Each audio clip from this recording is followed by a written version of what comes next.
À tous, Madame la conseillère départementale, Mesdames et Messieurs les élus, Mesdames et Messieurs les représentants des associations, chers militants, chers toutes et tous, merci beaucoup d'être à mes côtés aujourd'hui pour ce petit moment de vœux et de souhaits de bonne année. Très heureuse et honorée de vous voir si nombreux aujourd'hui. Je pense qu'on est tous conscients qu'on se retrouve dans un moment qui est, je crois, important dans le sens où nous vivons, je crois, un moment important de notre histoire humaine. Je crois qu'on sent tous qu'il y a une bascule qui est en cours, un glissement dans notre société. J'étais cette semaine au Conseil de l'Europe.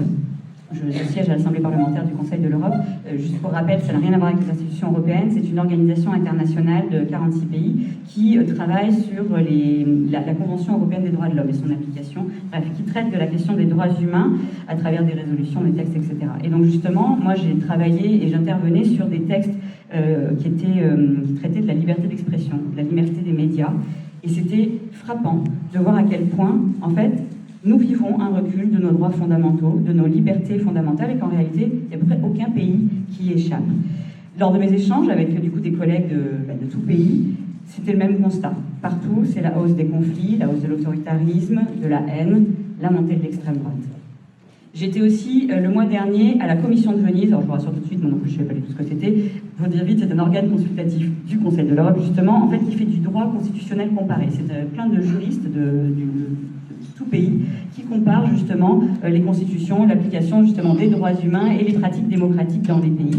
Et là aussi, ces juristes, ils exprimaient la même inquiétude de voir reculer la démocratie partout, y compris dans les pays qui sont censés avoir une longue tradition démocratique et de culture des droits de l'homme, comme par exemple la France. Et effectivement, il a été question de la France au Conseil de l'Europe cette année, notamment, il a exprimé des inquiétudes quant à la gestion du maintien de l'ordre lors des manifestations en France, et aussi des inquiétudes quant au 49.3, notamment sur son utilisation sur la réforme des retraites, et d'une manière générale, considère que c'est un phénomène qui est unique.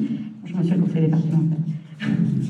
C'est un phénomène qui est unique et qui est problématique à leur sens, parce que en fait, c'est une prise de pouvoir sur le pouvoir parlementaire. Et en effet, qu'est-ce qui s'est passé en 2023 en France? L'année s'est ouverte sur une mobilisation absolument historique contre la réforme des retraites, avec des millions de personnes dans les rues, avec une intersyndicale unie comme on n'en avait pas vu depuis des années. Et en face, la réponse a été une répression très forte, des gardes à vue abusives. Et là aussi, le Conseil de l'Europe, notamment la commissaire aux droits de l'homme, avait exprimé son inquiétude sur la question. Et finalement, eh bien, cette réforme, elle a été imposée à tout le pays, alors que 93% des actifs qui étaient contre cette réforme, imposée par 49.3, donc en piétinant à la fois l'Assemblée nationale et l'immense majorité de la population. Et moi, je garderai toujours comme un souvenir extrêmement fort de mon mandat et même de ma vie militante, le moment où on s'est levé dans l'hémicycle face à Elisabeth Borne qui venait dérouler son 49.3 pour chanter la Marseillaise, qui est à la fois notre hymne national, mais qui est aussi un chant révolutionnaire. Et ce jour-là, il prenait vraiment tout son sens, parce que vraiment, j'ai eu le sentiment ce jour-là qu'on était à la représentation nationale, qui envoyait un message à travers ce chant à toute la population qui était dans la rue, mais aussi au monde entier. D'ailleurs, c'est une séquence qui a tourné dans toute la presse internationale. C'était un moment à la fois extrêmement dur, mais extrêmement fort. Un moment vraiment démocratique pour moi. Au mois de juin, il y a eu la mort du jeune Naël, tué par un policier, avec ensuite, vous vous souvenez, cette vidéo qui montrait que la situation ne s'était pas passée comme la version officielle du policier le disait. Derrière la colère qui a embrasé tout le pays, qui était une colère qui venait de loin, qui vient d'années et d'années de discrimination, d'injustice accumulée. Et en face, il n'y a eu à ce jour aucune réponse politique à part la répression. Emmanuel Macron renvoie la responsabilité sur les parents. Vous l'avez peut-être entendu lors de son allocution de 2h20. Il a accusé les jeux vidéo, les vacances, qui étaient trop longues, qu'il faudrait raccourcir. On voit bien qu'on est complètement à côté de la question et que ce n'est pas avec ce type de mesures qu'on va amener un apaisement dans la société. Et en prime, le policier, non seulement est impuni, mais se retrouve à la tête d'une cagnotte d'1 million d'euros, ce qui est d'une indécence folle et qui est vécu comme ça, notamment dans les quartiers populaires, évidemment. Hier, j'étais dans le quartier des Isards, justement dans le nord de Toulouse, avec ma collègue Rachel Keke et mon collègue François Picmal. On rencontrait l'association Isard Attitude, que vous connaissez peut-être, qui est une association fondée par des femmes de ce quartier depuis 10 ans maintenant, et qui justement travaille, organise le lien social, etc. Et qui nous disait effectivement ce sentiment de révolte, de l'indécence de la situation, et aussi la hausse d'un racisme décomplexé, et qu'elle voyait vraiment là depuis ces derniers mois en fait. Elle disait que vraiment, les insultes racistes maintenant, c'était normal, en quelque sorte, y compris à l'école. C'est ce que racontent leurs enfants. Et on sent vraiment que là, il y a une digue qui a sauté, malheureusement. Et effectivement, la fin de l'année, elle s'est illustrée non seulement par le 23e 49.3 d'Elisabeth Borne, mais par le vote de la loi immigration, l'ignoble loi Darmanin, qui a vraiment été un choc, pour moi et je crois pour beaucoup. Honnêtement, je ne pensais pas voir écrit noir sur blanc les propositions de Jean-Marie Le Pen dans une loi votée à l'Assemblée nationale cette année. C'est une loi qui est raciste, qui est indigne de nos valeurs humanistes en France, qui est aussi indigne et respectueuse même du discours d'Emmanuel Macron. Souvenez-vous, en 2022, quand il a été élu, il a dit qu'il se rendait bien compte que beaucoup l'avaient élu pour ne pas avoir Marine Le Pen au pouvoir et que ce vote l'obligeait. Le résultat, c'est tout l'inverse. C'est le tapis rouge déroulé à l'extrême droite. Souvenez-vous peut-être de cette députée macroniste qui disait justement à un député du Rassemblement national, mais en fait, ce texte, on vous le sert sur un plateau d'argent. Ben voilà, on en est là. Et là, on voit vraiment la concrétisation dans la loi de la bascule dont je parlais tout à l'heure. Et bascule dont on sait où elle peut nous entraîner, on connaît l'histoire, et ça doit résonner, je crois, pour nous tous comme une alerte. 2023, ça a été aussi, à mon sens, une année de grands combats écologiques. Au printemps, vous vous souvenez de l'immense manifestation contre les méga-bassines à Sainte-Soline, manifestation qui, là aussi, a fait face à une répression complètement disproportionnée. Vous vous souvenez des dizaines et des dizaines de blessés, certains très graves. Et ça a marqué aussi, là aussi à mon sens, un moment de rupture avec vraiment une officialisation, j'ai envie de dire, de la criminalisation des militants écologistes, de la cause écologique d'une manière générale, des défenseurs du vivant face aux intérêts économiques. C'est là où on s'est mis à traiter tout le monde d'éco-terroristes. Et puis vous vous souvenez évidemment de la tentative de dissolution des soulèvements de la Terre. Et je crois que ce climat, au contraire, en fait, a renforcé le mouvement de la lutte pour l'écologie de manière générale, a créé une cohésion entre quantité d'acteurs qu'on a vu apparaître ces dernières années. Je pense à Extinction Rebellion, Dernière Rénovation, des mouvements très jeunes qui ont des modes d'action un peu différents, et notamment les soulèvements de la Terre qui, à mon sens, ont eu un rôle très important parce qu'ils ont donné une cohésion globale à quantité de luttes locales, souvent ancrées sur les territoires depuis des années, et qui en fait vont toutes dans le même sens. Et c'est les soulèvements de la Terre qui ont montré qu'en fait, partout dans le pays où on se bat contre des projets écocides, contre des projets inutiles, en réalité, partout, on se bat pour la préservation de nos conditions de survie sur cette planète. Au niveau local, ces grands combats, ils ont été illustrés notamment par le combat contre l'autoroute A69, l'autoroute Toulouse-Castres. Là aussi, des milliers de personnes mobilisées au printemps, à l'automne, et ce projet, cette autoroute qui est devenue finalement un symbole, je crois, de ce qu'on ne peut plus, ce qu'on ne doit plus faire dans notre pays. Vous savez, je ne fais pas tout le tableau, je pense que vous le connaissez, mais un projet complètement inutile, qui est injuste socialement, parce que ce sera beaucoup trop cher. On est à 20 € l'aller-retour, et qui détruit le vivant, qui détruit des zones humides, qui détruit des zones agricoles, fertile, qui détruit des espèces protégées, bref, tout ça pour gagner quelques minutes. C'est d'une absurdité sans fond, et ça a pris une ampleur nationale, vous vous en souvenez, donc notamment à l'automne, avec l'entrée sur la Seine, j'ai envie de dire, des écureuils qui montaient dans les arbres, ces militants donc, qui montaient dans les arbres pour essayer d'empêcher qu'on les abatte, et puis bien sûr les grévistes de la faim, puis de la soif. Et là aussi, pour moi, ce moment, ça a été un moment je ne sais pas si c'était de bascule, mais en tout cas un moment très important, parce que je crois qu'on est tous conscients, il y a une montée de la conscience écologique de la situation qu'on vit. Les scientifiques n'en finissent plus de nous alerter. C'est aussi cette année qu'on a appris qu'on avait perdu un quart de nos populations d'oiseaux en 40 ans, on sait que le réchauffement climatique s'accélère 2 fois plus vite que ce à quoi on s'entendait en France, par exemple. Et en face, on a un mur incarné donc à la fois par le gouvernement, mais d'une manière générale par les pouvoirs économiques et industriels. Et le résultat, c'est que là, on a des gens qui en arrivent à mettre leur vie dans la balance pour les générations futures. Il me semble que c'était quelque chose d'extrêmement fort et que ça a été entendu comme tel dans la société. J'en profite pour dire que le combat n'est toujours pas terminé sur cette question-là. Je ne sais pas si vous le savez, mais il y aura un débat à l'Assemblée nationale suite à une pétition qui a été signée. Elle aura lieu donc en commission du développement durable où je siège le 7 février prochain. Le 8 février, nous, à Castelmoron, justement, on organise une réunion publique sur le sujet. Et puis, il y aura un gros événement tout le week-end. On annonce même Greta Thunberg, justement, toujours contre la 69. Et donc, toujours sur la question des combats écologiques, l'année s'est terminée sur une victoire quand même, puisque non, les soulèvements de la Terre, les soulèvements de la Terre n'ont pas été dissous. Heureusement, le Conseil d'État a empêché cela. Il y a encore un peu d'état de droit dans notre pays. Et puis, mais d'un autre côté, il y avait aussi la COP28 à Dubaï. C'est quand même le symbole de ce qu'on peut faire, ce que l'ultralibéralisme peut faire de pire, en termes notamment de destruction du vivant, et avec un accord qui est suffisamment peu contraignant pour que Total s'en félicite.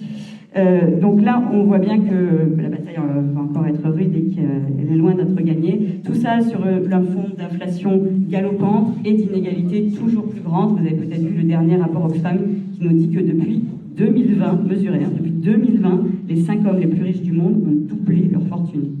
Je crois qu'on arrive à des niveaux où on n'arrive même plus à concevoir en fait les chiffres et les sommes. Je pense que ça dépasse la conception humaine des choses. Et pendant ce temps-là, bien sûr, il y a 5 milliards de personnes sur la planète qui, eux, se sont appauvries. Voilà, le tableau n'est pas très gai, mais je n'ai pas oublié qu'on est là pour se souhaiter une bonne année. Je ne vais pas tant vous dire ce qui, justement, moi, me donne de l'espoir, ce qui me porte, et vous adresser donc mes vœux pour cette année 2024.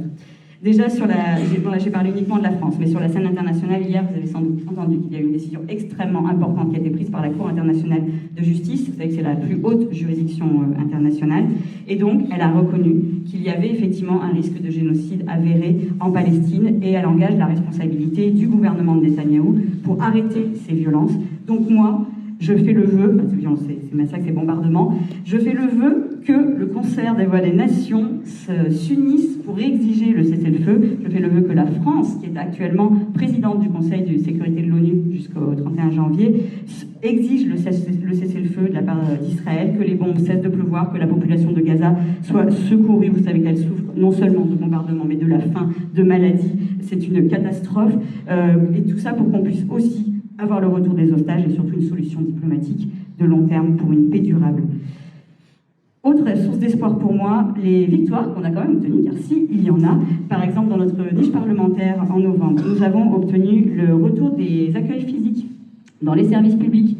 On remet de l'humain dans la machine. Ça, je pense, tout le monde ici est conscient de l'importance que ça a pour tout le monde, pour toute la population, que ce soit dans les quartiers populaires comme dans les zones rurales. Autre victoire importante, la constitutionnalisation de l'interruption volontaire de grossesse. Ça y est, le texte est passé cette semaine à l'Assemblée, vous l'avez certainement vu, et on va le voter solennellement, c'est comme ça qu'on dit, mardi prochain. Et ça, c'est aussi le fruit d'un combat d'années et d'années de notre camp politique, en tout cas de celui que j'incarne, et aussi, bien sûr, des féministes. Localement, on a aussi eu des victoires, notamment contre l'usine à goudron de Gragnac. Ça, c'est une bataille que j'ai menée avec certains d'entre vous ici, notamment Monsieur Cusive, ici, aussi Madame Diane Esqueré, la maire de Castelmoron, et le maire de Gragnac, évidemment. Et je ne sais pas si vous aviez suivi, il y avait donc une usine à goudron c'était provisoire, mais qui devait revenir sur différents chantiers. Et avec la mobilisation des habitants, des élus conjointement, eh bien, on a obtenu que l'assurance qu'il n'y aurait plus d'ouverture de cette usine à cet endroit. Donc pour 2024, eh bien, je forme tout simplement le vœu qu'on arrive d'autres victoires pour l'intérêt général, que ce soit localement, justement en s'unissant tous ensemble, ou par d'autres lois. Et à propos de loi, vous avez certainement entendu aussi que le Conseil constitutionnel a supprimé 40% du texte justement de la loi immigration. Alors ça, oui, c'est déjà ça. Mais en même temps, ça pose une vraie question quand même quant à la crédibilité d'un gouvernement, d'un président qui voudrait promouvoir un texte qui a 40% anticonstitutionnel quand même. C'est une question de sérieux démocratique. Et de toute façon, dans les 60%, je regrette de vous dire qu'il reste un paquet d'horreurs et qu'elle reste raciste, qu'elle reste horrible. Et j'espérais faire le vœu que cette loi ne soit pas promulguée, mais vous avez certainement entendu que ce matin, c'est fait. Emmanuel Macron a promulgué cette terrible loi. Du coup, pour 2024, je fais le vœu qu'on arrive à l'abroger. Et je fais aussi le vœu qu'on apprenne de ces événements de ce choc que personnellement j'ai ressenti et que je crois que beaucoup ont ressenti, et que notamment qu'ainsi les forces de gauche trouvent la sagesse de réussir à se reconstituer, à se réunifier pour les échéances qui arrivent. Je pense qu'il est de notre responsabilité d'offrir une alternative heureuse à la montée de l'extrême droite qu'on nous présente comme inexorable et qui, en tout cas, on voit bien à toutes les faveurs et des médias et même, j'ai envie de dire, du pouvoir en place. On l'a vu malheureusement à travers cette loi.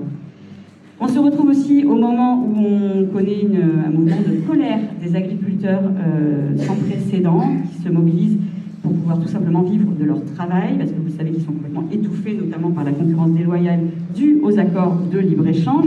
Et donc non seulement la Macronie a validé l'accord avec la Nouvelle-Zélande, l'accord avec la Nouvelle-Zélande, ça veut dire qu'on fait venir des produits, qu'on sait produire en France de 20 000 km, et qui sont moins chers, et qui sont produits, par exemple, avec l'utilisation de produits qui sont interdits en France. Il faut quand même avoir ça en tête. Et au moment même où les agriculteurs sont là à bloquer les routes, et c'est pas qu'en France par ailleurs, parce que je le disais tout à l'heure, j'étais au Conseil de l'Europe cette semaine, plein de mes collègues, on était tous là avec nos photos de tracteurs qui bloquaient les routes dans différents pays. Et bien au même moment, l'Union européenne est en train d'adopter un nouvel accord de libre-échange avec le Chili et puis avec le Kenya. Encore une fois, complètement à côté de la plaque et de ce que vivent les gens et de ce dont on a besoin pour continuer à vivre dans nos pays. Les réponses de M. Attal, je le dis, s'est déplacé en Haute-Garonne exprès pour ça, hier, je le crains, ne sont pas vraiment à la hauteur de la situation. D'ailleurs, les agriculteurs annoncent qu'ils vont continuer à se mobiliser. Il y a aussi les taxis qui disent qu'ils veulent rentrer dans la danse. Il y a pas mal de syndicats de salariés aussi qui évoquent le fait de rejoindre. Donc moi, j'ai un vœu pour 2024, c'est que ce soit peut-être le début d'une réconvergence des luttes et que tous ensemble, eh bien, on arrive à se battre pour obtenir, par exemple, l'annulation de l'augmentation des 10% d'électricité qui est prévue pour février, l'indexation des salaires sur l'inflation, le blocage des prix pour les produits de première nécessité, et puis justement l'établissement de prix planchers, par exemple pour les agriculteurs, et en miroir, la baisse, le blocage des marges de l'agro-industrie. Tout ça, c'est complètement possible. Nous, d'ailleurs, on a déposé des propositions de loi là-dessus, notamment sur les prix planchers, le blocage des marges de la grande distribution. C'est pas passé à 6 voix en novembre dernier. Donc c'est possible, tout ça c'est possible si le gouvernement voulait bien écouter. Autre source d'espoir pour moi tout au long de l'année, c'est la jeunesse. Des jeunes dans la salle, je suis très contente. Et notamment parce que j'en ai rencontré beaucoup, je le dis notamment dans les mouvements écologistes, mais pas que.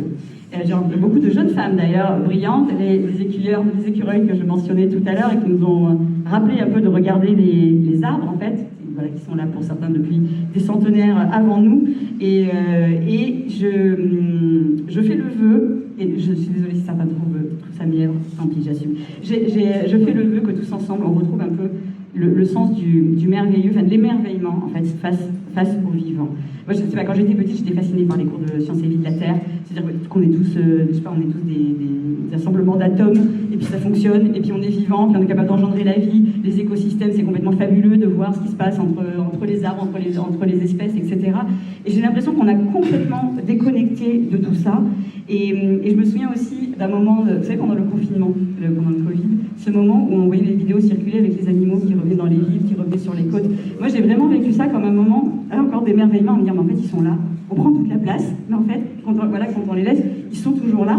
Et j'ai vraiment cru que ça allait provoquer quelque chose, que vous savez, qu'on allait du coup avoir le fameux monde d'après qu'on nous promettait et qui donc n'est jamais arrivé. Donc je forme le vœu qu'on prenne tous conscience que ça vaut vraiment le coup de se battre en fait pour préserver cette richesse du vivant. Et ça veut dire oui, engager une bifurcation, une transition écologique qui bien sûr nous demande de changer nos modes de vie, de changer nos modes de production, etc. Mais je pense qu'il faut qu'on soit tous conscients que ça vaut le coup et que c'est ce qui va nous permettre de vivre tous mieux et effectivement aussi plus en contact avec le vivant qui non seulement nous entoure, mais dont nous faisons partie toutes et tous. Et enfin, tous ceux qui me donnent beaucoup d'espoir en ce moment, c'est celles et ceux qui s'organisent pour faire vivre la solidarité, la fraternité. J'ai des dizaines d'exemples en tête, mais je veux ici avoir une pensée particulière pour les parents d'élèves, les professeurs, les habitants qui s'organisent en ce moment pour occuper des écoles, pour mettre au chaud, à l'abri des familles avec des enfants et pour organiser la résistance à la défaillance de l'État, parce que c'est de ça dont il faut parler. On a 3000 enfants à la rue dans le pays aujourd'hui. 300 000 personnes sans abri d'une manière générale. C'est complètement indigne dans la 7e puissance économique du monde. Et j'ai arrêté de suivre le compte, mais plusieurs personnes qui sont mortes de froid dans les rues, elles ne sont pas mortes de froid, elles sont mortes de misère et elles sont mortes de la défaillance de l'État parce qu'un toit, c'est un droit. Et donc, c'est toutes ces personnes qui s'organisent en ce moment. Il y en a deux, notamment sur la circonscription. Vous avez l'école Michoun, qui est mobilisée depuis plus d'1 mois maintenant, et l'école Bonnefoy, qui vient d'entrer en occupation cette semaine. Je vous invite vraiment, si vous pouvez, à les soutenir. C'est des gens qui s'organisent. Vous verriez ça, ils font des plannings là, pour gérer les repas, pour être là, présents, faire des roulements, etc. C'est vraiment des gens qui sacrifient complètement leur vie personnelle pour les autres, en fait, vraiment pour sauver ces gens, parce que sinon ils seraient tout simplement dans la rue, avec encore une fois des enfants. Je voudrais juste donner quand même un exemple pour se rendre compte de la situation. Il y a parmi ces familles une qui a un enfant de 6 ans.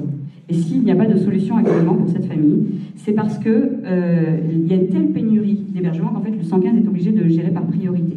D'accord ? Aujourd'hui, à Toulouse, 4e, bientôt 3e ville de France, un enfant de 6 ans est finalement trop âgé pour être prioritaire dans les hébergements d'urgence, tellement on en manque. Vous vous rendez compte ? Moi, je trouve ça complètement cinglé. Bon, bref, en tout cas, je vous invite à les soutenir. Et moi, ce que je veux dire vraiment, c'est qu'en faisant tout ça, en sacrifiant tout ce temps comme ça pour les autres, ils exercent en fait notre devoir en humanité à tous.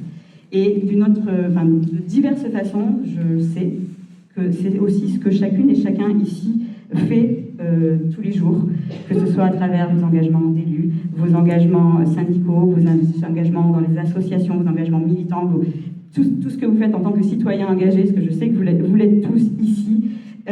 Et chacun à sa place ici, je le sais, agit pour essayer qu'un autre monde soit toujours possible. Et moi, c'est aussi le sens que j'essaie de donner à mon mandat. Alors du coup, pour 2024, je forme le vœu qu'ensemble, nous arrivions à infléchir le cours de l'histoire, à renverser cette fameuse bascule dont je parle depuis le début, pour un monde en paix, pour un monde plus juste, pour un monde plus vivable et vivant.